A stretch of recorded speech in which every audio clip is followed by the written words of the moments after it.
What if the most vital chapter of our spiritual history was not merely lost, but intentionally removed? Imagine a truth so profound, so empowering to the individual, that it had to be buried beneath layers of doctrine and centuries of silence. We are taught to find comfort in the familiar narrative, in the solid foundation of the 12 pillars, 12 tribes, 12 apostles, a number of divine government, of cosmic order. It is a story etched in stone, preached from pulpits, and woven into the very fabric of Western civilization. But deep within the silence of forgotten history, an echo persists. A whisper that suggests this foundation is not as solid as we believe. It speaks of a missing piece, a forgotten legacy whose absence has left a quiet void in the soul of humanity, a feeling that we are living an incomplete story. This is not a journey into what could have been, but a revelation of what has always been, waiting in the shadows for a generation brave enough to look. Far from the gilded halls of Rome and the councils that shaped a faith for an empire, there is a land of ancient mountains and sky-piercing plateaus. A place where Christianity took root in its purest form, long before it became a tool of political power. The highlands of Ethiopia, a fortress of faith, cradled a secret in its rock-hewn churches. Here, protected by geography and unwavering devotion, a different version of the sacred texts survived. The Meshafer Kedus, the Ethiopian Bible, is not a curious anomaly. It is an ancestral library, a time capsule preserving a stream of knowledge that the rest of the world was forced to forget. Within its 81 books, texts deemed too dangerous or too mystical by the West are preserved in their full glory. And between the lines of these ancient Ge'ez manuscripts and in the vibrant oral traditions passed down through millennia lies the hidden mystery of a 13th apostle. Not a replacement, not an afterthought, but a voice so radical it was silenced to ensure the rise of an empire. Does this whisper of a lost truth resonate with something deep inside you? Have you ever felt a disconnect between the spiritual rules you were taught and the intuitive wisdom of your own heart? This feeling is not an error in your faith. It is a memory, an ancestral memory of a path that was once open to all. A path that did not lead to an external savior or a distant heaven, but pointed directly inward to the divine kingdom within the human soul. The story of this 13th apostle is the story of that path. It is the missing key to a door we have long been told was locked forever. This knowledge was not erased because it was false. It was erased because it was true. And its truth placed the ultimate power, the ultimate connection to the divine, not in the hands of priests and kings, but directly into yours. It was a declaration of spiritual sovereignty, so complete that no institution could contain it. This journey we are about to embark on is more than a historical investigation. It is an act of spiritual archaeology. We will peel back the layers of accepted history, not with cynicism, but with a reverent curiosity. We will travel to a time when the world was alive with spiritual possibilities, and we will witness the moment a choice was made, the choice for a faith of control over a path of awakening. We will uncover the nature of the wisdom this forgotten teacher offered, a knowledge lost that speaks of the divinity encoded within our very being. This is a quest to understand why a message of pure empowerment was seen as the greatest threat to the established order. What changes when you realize that the most sacred temple in the universe is not made of stone or gold, but is the vessel of your own body and consciousness?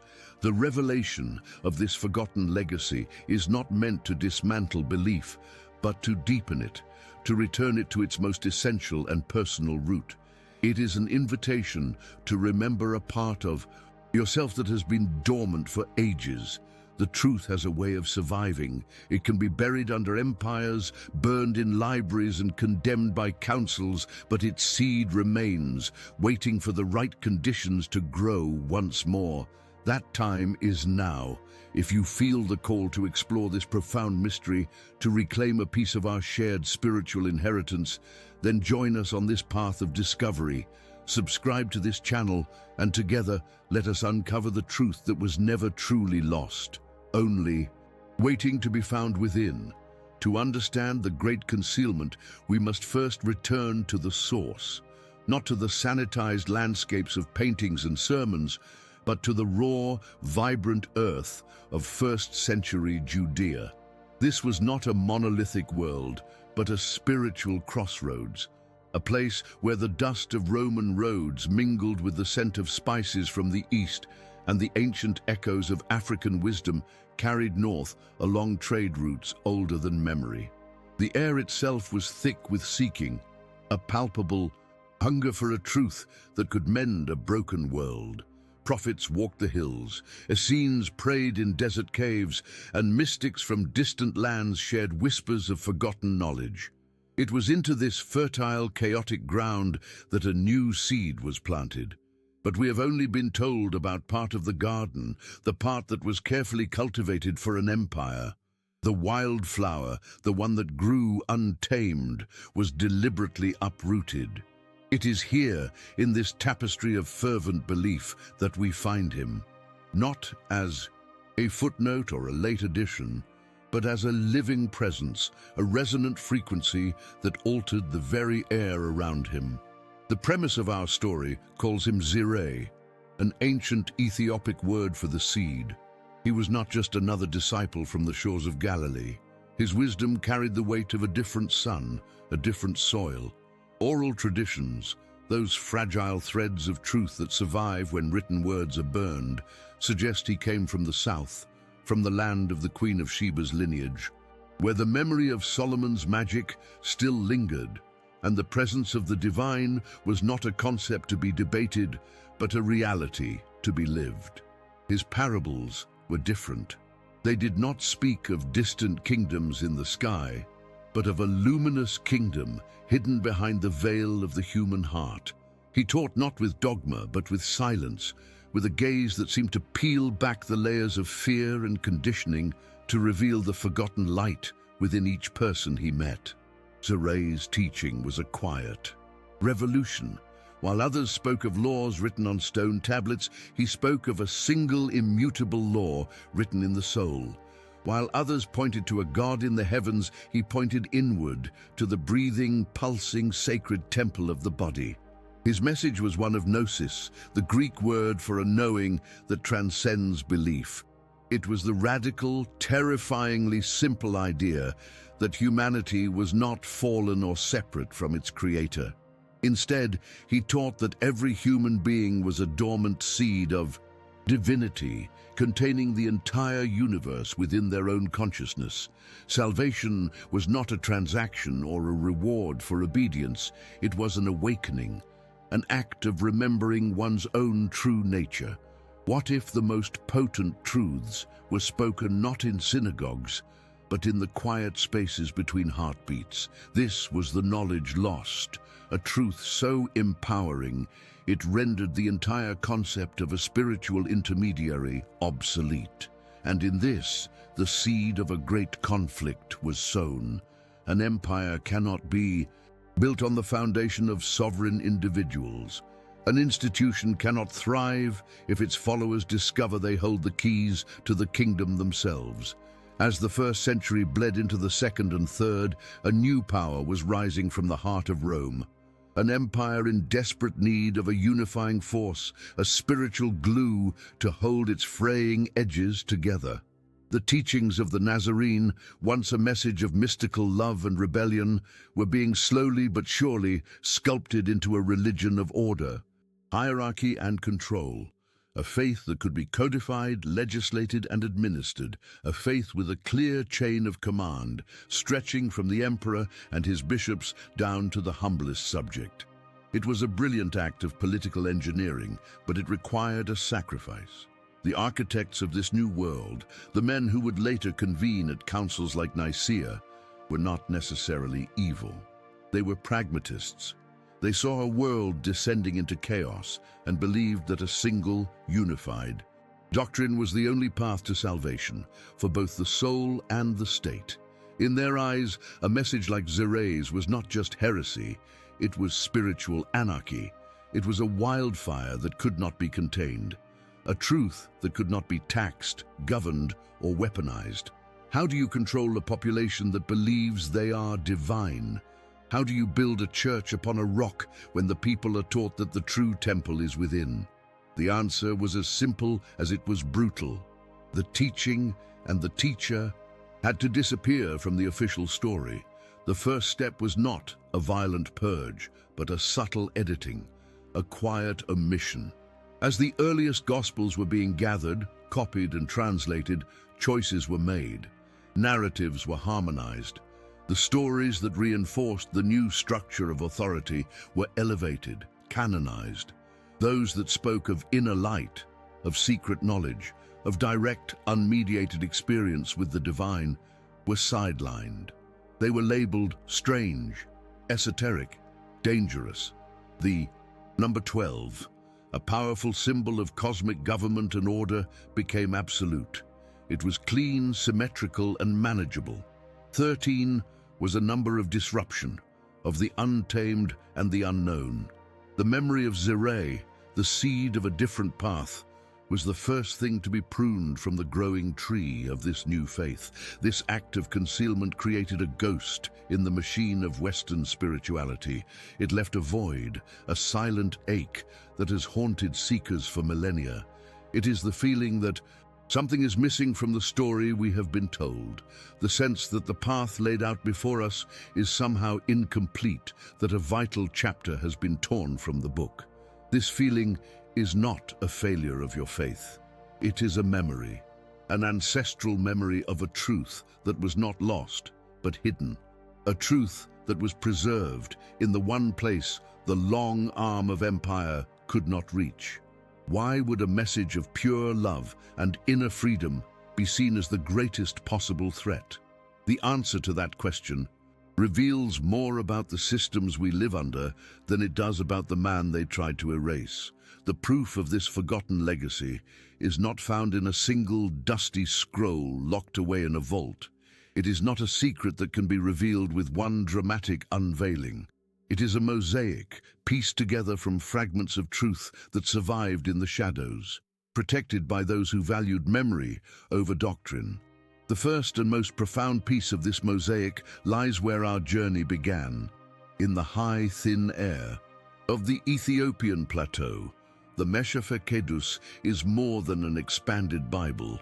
It is a testament to a stream of consciousness that was severed from the Western world.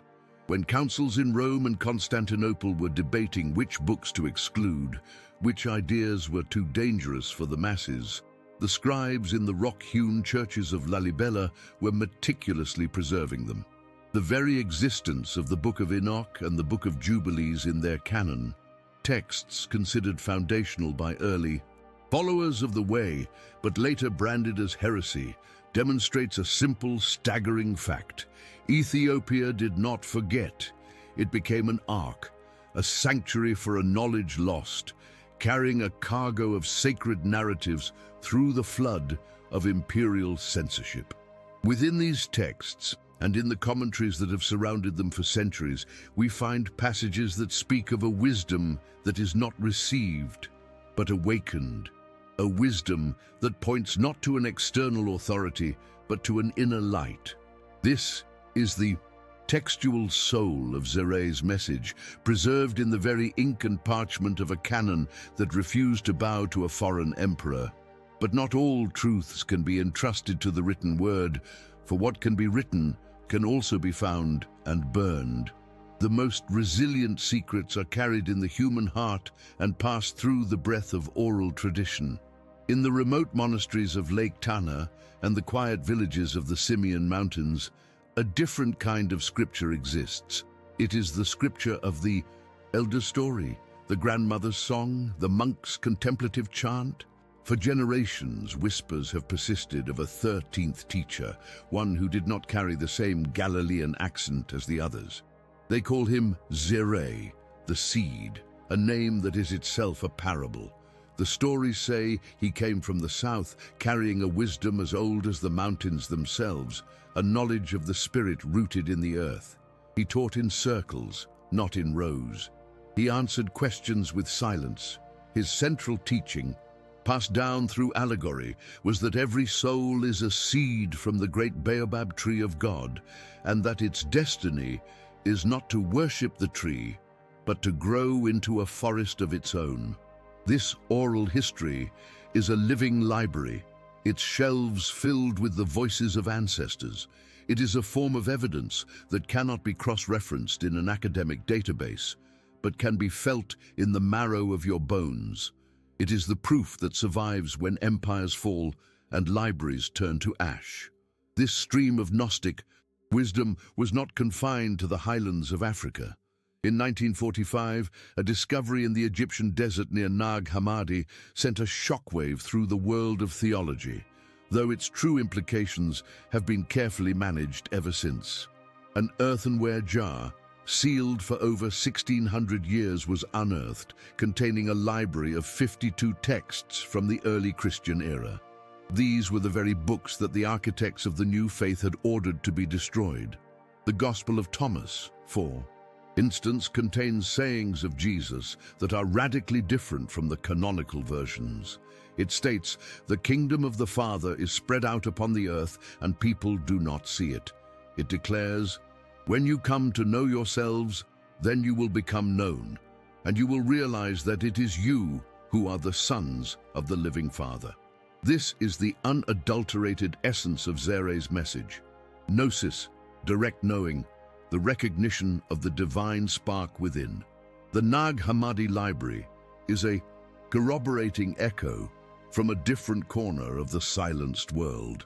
It proves that the teaching of inner divinity was not a fringe idea, but a powerful, widespread spiritual movement that had to be systematically hunted, condemned, and buried in the desert sands to ensure the rise of a faith based on external authority.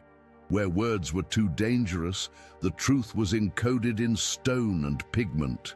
The ancient churches of Ethiopia are not just places of worship. They are galleries of symbolic resistance. In the dim, incense-filled light of Bet Georgis or Debre Berhan Selassie, one can find artistic anomalies that defy the rigid iconography of the Roman and Byzantine traditions. Look closely at the frescoes depicting the apostles. In some, there is a subtle 13th figure, slightly apart from the others, their face rendered with distinctly African features, their hand not raised in a gesture of preaching, but held over the heart, or holding a single luminous seed. These are not mistakes. They are messages. They are the quiet defiance of artists and priests who knew the official story was incomplete. They are a form of sacred graffiti, a hidden mystery etched onto the walls of a sanctuary, preserving the memory of the seed-bearer for any seeker with the eyes to see.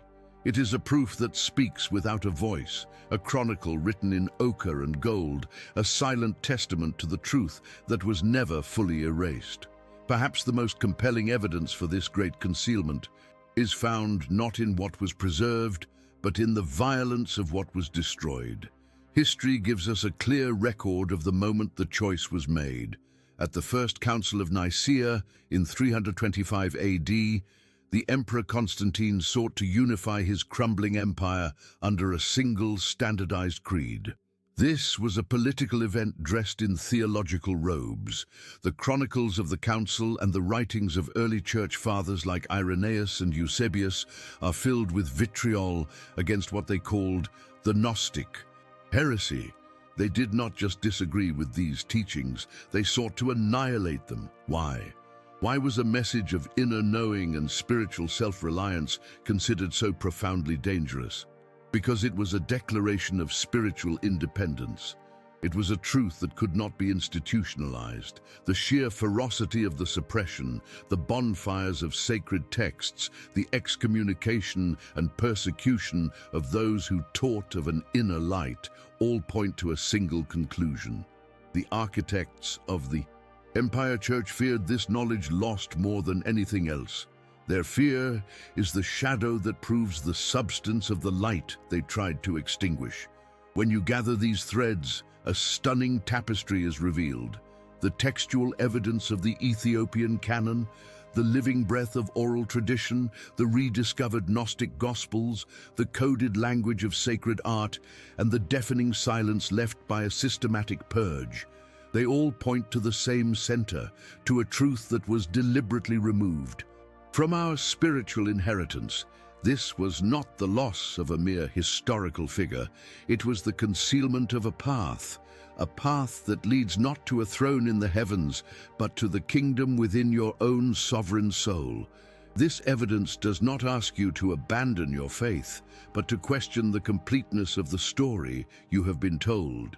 It invites you to consider that the deepest truth was not lost, but has been patiently waiting, in fragments and whispers, for a time when humanity was ready to remember. Are you prepared to see where this path truly leads?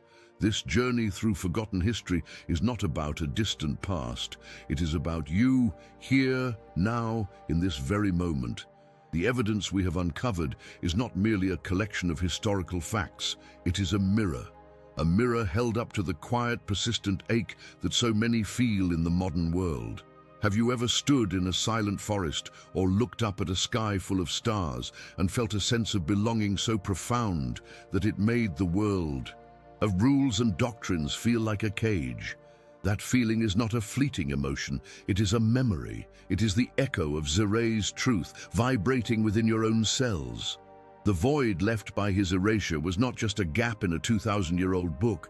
It was a wound carved into the collective human soul, a space where our innate divinity was meant to reside, now filled with the noise of a world that tells us we are small, separate, and in constant need of external salvation. The system that erased the 13th apostle was masterful in its design. It understood that to control a people, you must first convince them they are not in control of themselves. By removing the path of gnosis, the path of direct inner knowing, they created a vacuum. And into that vacuum they built an institution. They offered a new map, a map that led not inward, but upward, through a complex hierarchy of intermediaries. They gave us rituals to perform, laws to obey, and saviors to worship, all outside of ourselves. This created a culture of spiritual dependency, a deep-seated belief that we are born broken and can only be made whole by an external force. We became seekers looking for a key, never realizing that the door was never locked and that the key has always been in our own hand. This is the great distortion we have inherited, the belief in our own insufficiency. What changes when you begin to suspect that this inheritance is a lie? How does your sense of self begin to shift when you entertain the possibility that you are not a fallen creature striving for a distant heaven, but a divine seed containing the entire universe, waiting for the right conditions to awaken? This is the core of the knowledge lost. It is a revelation that reframes your entire existence. Your purpose is not to earn worthiness, but to remember the infinite worth you already possess. The struggles, the pain, the moments of darkness in your life are not punishments from a distant God. They are the pressure of the earth upon the seed, the necessary friction that cracks the shell and initiates the process of growth. Your identity is not defined by your name, your history, or your beliefs. Your true identity is that of a living temple, a vessel of consciousness through which the universe experiences itself. This revelation may feel both radical and deeply familiar. That is because it is not a new idea being planted in your mind. It is an ancient truth being watered. The resonance you feel is your own ancestral memory stirring from its long slumber. It is the part of you that remembers a time before the walls were built, a time when humanity knew its connection to the earth, to the cosmos, and to the silent, sacred source within. This is why the stories of indigenous cultures, the wisdom of the mystics, and the whispers from forgotten gospels all seem to sing a similar song.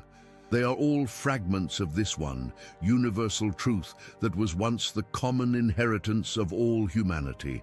The story of Zere is simply the key that unlocks the door to that vast, inner library of remembrance. It gives a name and a face to the feeling you have always carried within you. And now, the tension rises, because to embrace this truth is to step outside the safety of the known.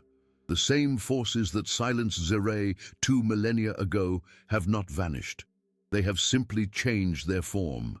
They are the systems that thrive on your distraction, that profit from your insecurity, and that demand your conformity. They are the voices, both external and internal, that tell you this kind of thinking is dangerous, arrogant, or foolish. They are the structures that seek to label and define you, to keep you in a box of predictable behavior. The architects of control are no longer just emperors and bishops. They are the algorithms that shape your thoughts, the consumer cultures that define your worth, and the ideologies that demand your unquestioning loyalty. To awaken to your own inner divinity is the ultimate act of rebellion. It is a quiet revolution that takes place not on a battlefield, but in the sacred space of your own awareness. It is to declare that you will no longer seek validation from a world that is designed to keep you small. It is to reclaim your spiritual sovereignty. This is why a message of pure empowerment was, and still is, the greatest threat. An awakened individual is not a good consumer. They are not an obedient follower. They are a creator.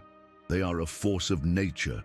They are a living embodiment of the truth that the architects of control have spent centuries trying to bury. Your awakening is not just a personal journey, it is a healing act for the entire collective. We have walked the path of history, we have gathered the fragments of evidence, and we have reflected on the wound this great concealment has left within us. But all of this has been a preparation. It has been the clearing of the ground, the tilling of the soil. Now, the time has come to plant the seed itself. The next step on this journey requires us to move beyond the story of the man they erased and into the heart of the message they tried to destroy. It is a message spoken not in complex theology, but in the simple, powerful language of the soul. Are you ready to hear the words that have waited 2,000 years to be spoken again? Are you prepared for the revelation that could change everything? We have walked through the dust of forgotten archives and listened to the whispers carried on the high mountain winds.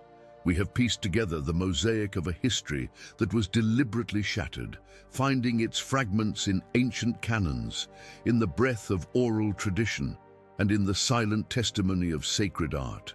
We have seen the rise of an empire and the calculated choice to build its spiritual foundation on a story that was incomplete.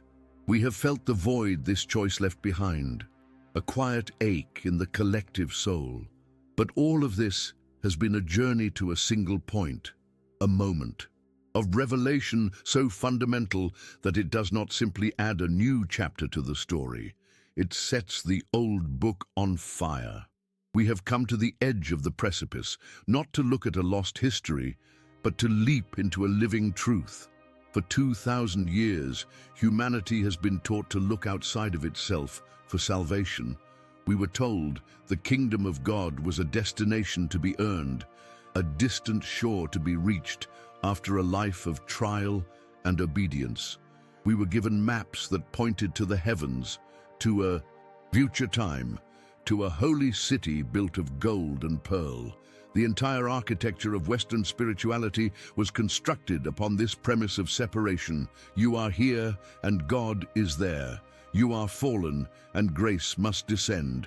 You are a seeker and the truth is held by another. This belief has shaped our world, fueled our anxieties, and created a profound and lonely sense of spiritual homelessness. We have been searching for a key, begging at a gate, never suspecting that the architecture itself was the illusion. And here at the heart of this hidden mystery is the turning point. The core teaching of Zeray, the knowledge lost that was deemed too dangerous for the world, was not a new set of laws or a different path to an external heaven. It was a truth so simple, so intimate, that it dismantled the very concept of a path. The revelation, preserved in the symbolic language of the forgotten Gospels and the deepest meditations of the Ethiopian mystics, is this: the kingdom is not coming. It will never arrive, because it has never been absent. It is here, now, spread out upon the earth, but people do not see it. It is the silent, conscious space within which you are reading these words. It is the breath moving in your lungs.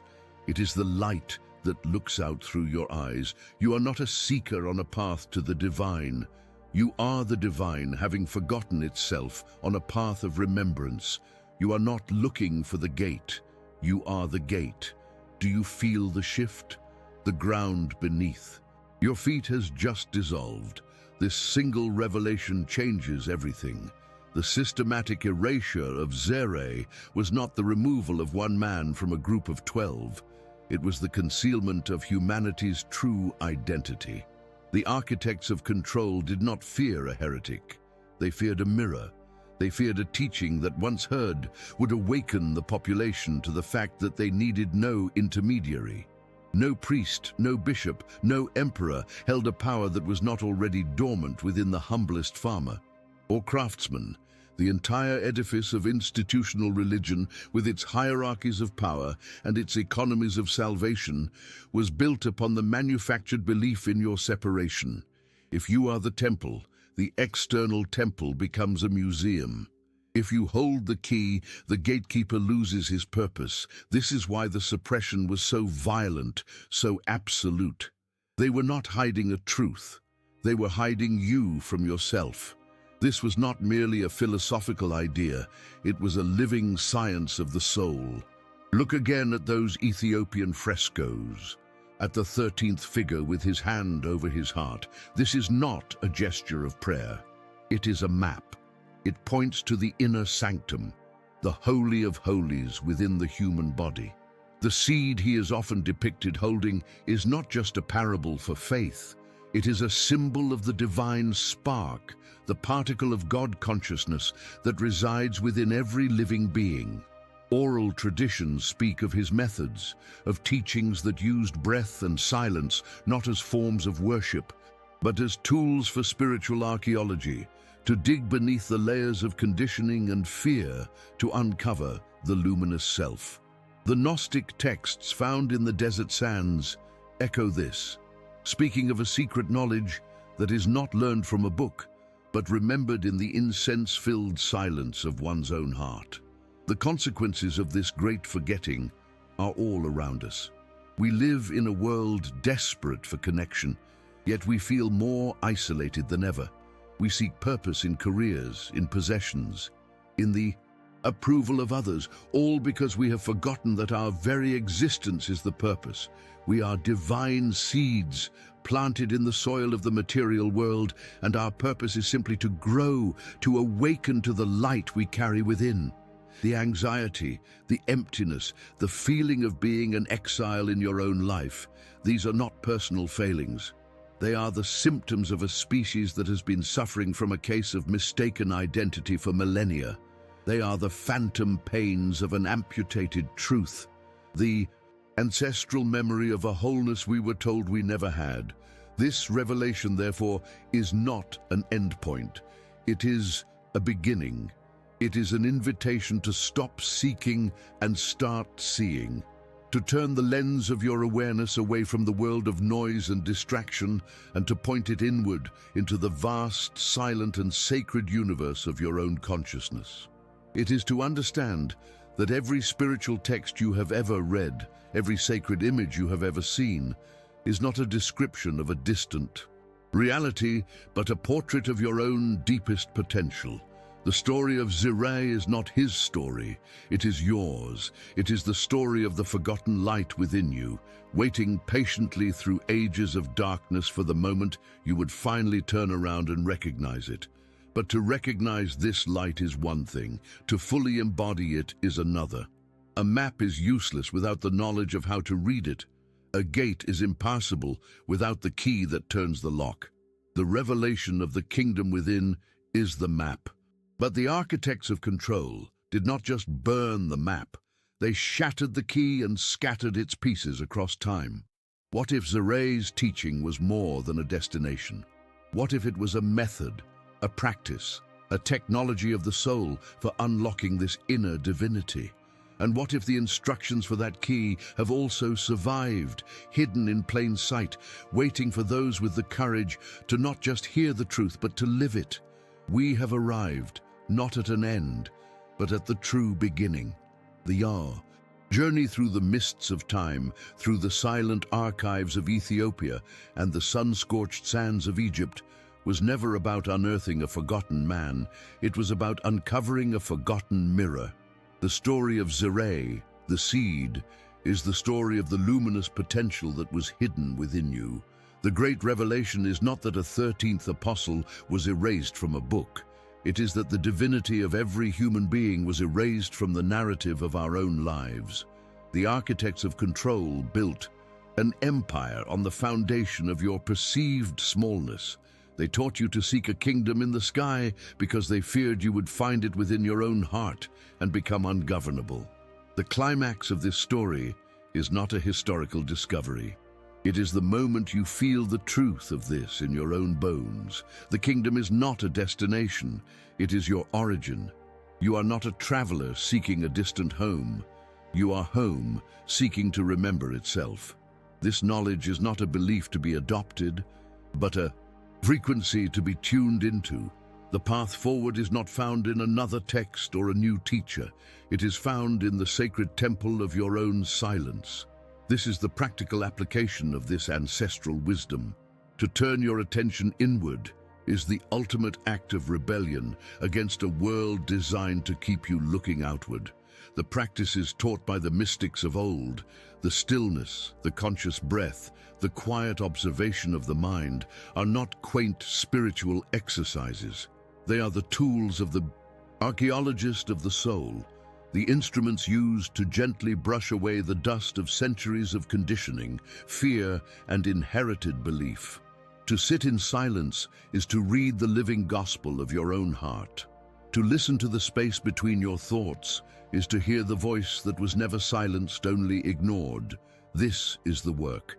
It is not about adding more to yourself, but about stripping away all that is not you until only the indestructible divine seed remains. And in this remembrance, you reclaim your sovereignty. The systems that erased Ziray 2,000 years ago have not vanished. They have merely evolved. They are the constant noise that tells you that you are not enough, that your worth is measured by your productivity, your possessions, or your conformity. They are the invisible cages of dogma and ideology that demand your allegiance. To awaken to the divinity within is to peacefully, powerfully, and irrevocably step out of those cages. It is to understand that your connection to the source of all life requires no intermediary. Your worth is not negotiable. Your truth is not determined by a committee. This is the universal lesson that has echoed through the ages, whispered by every mystic and sage who dared to look within. The greatest power in the universe is not the power to control others, but the power to know oneself. This truth feels less like a new discovery and more like a memory long dormant, now stirring in the blood. It is the echo of a song your soul has always known but had forgotten the words to. It is the feeling of a phantom limb, a part of your spiritual body that was severed from your awareness, but never truly lost. Humanity has been living as an amnesiac, wandering the earth with a profound sense of homesickness, searching for a home that was never truly left behind.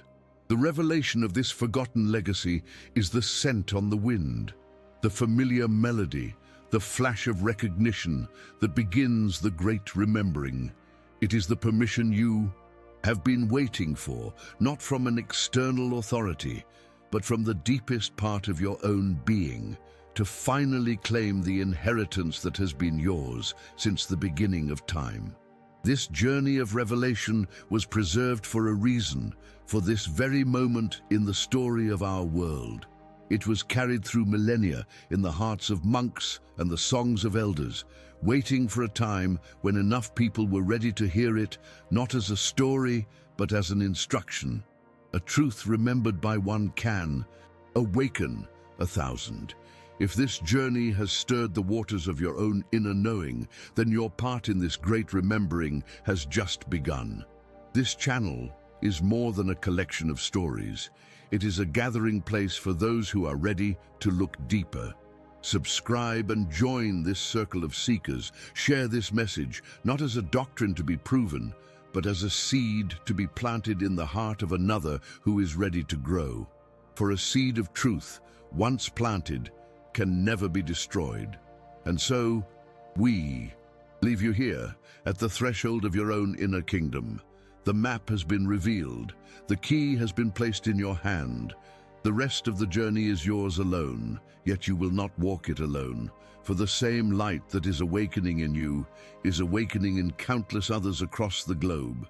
This is the legacy of the forgotten teacher, not a church of stone, but a living temple of awakened human beings. The greatest mystery was never hidden in a remote monastery or a buried text. It has been patiently waiting behind your eyes.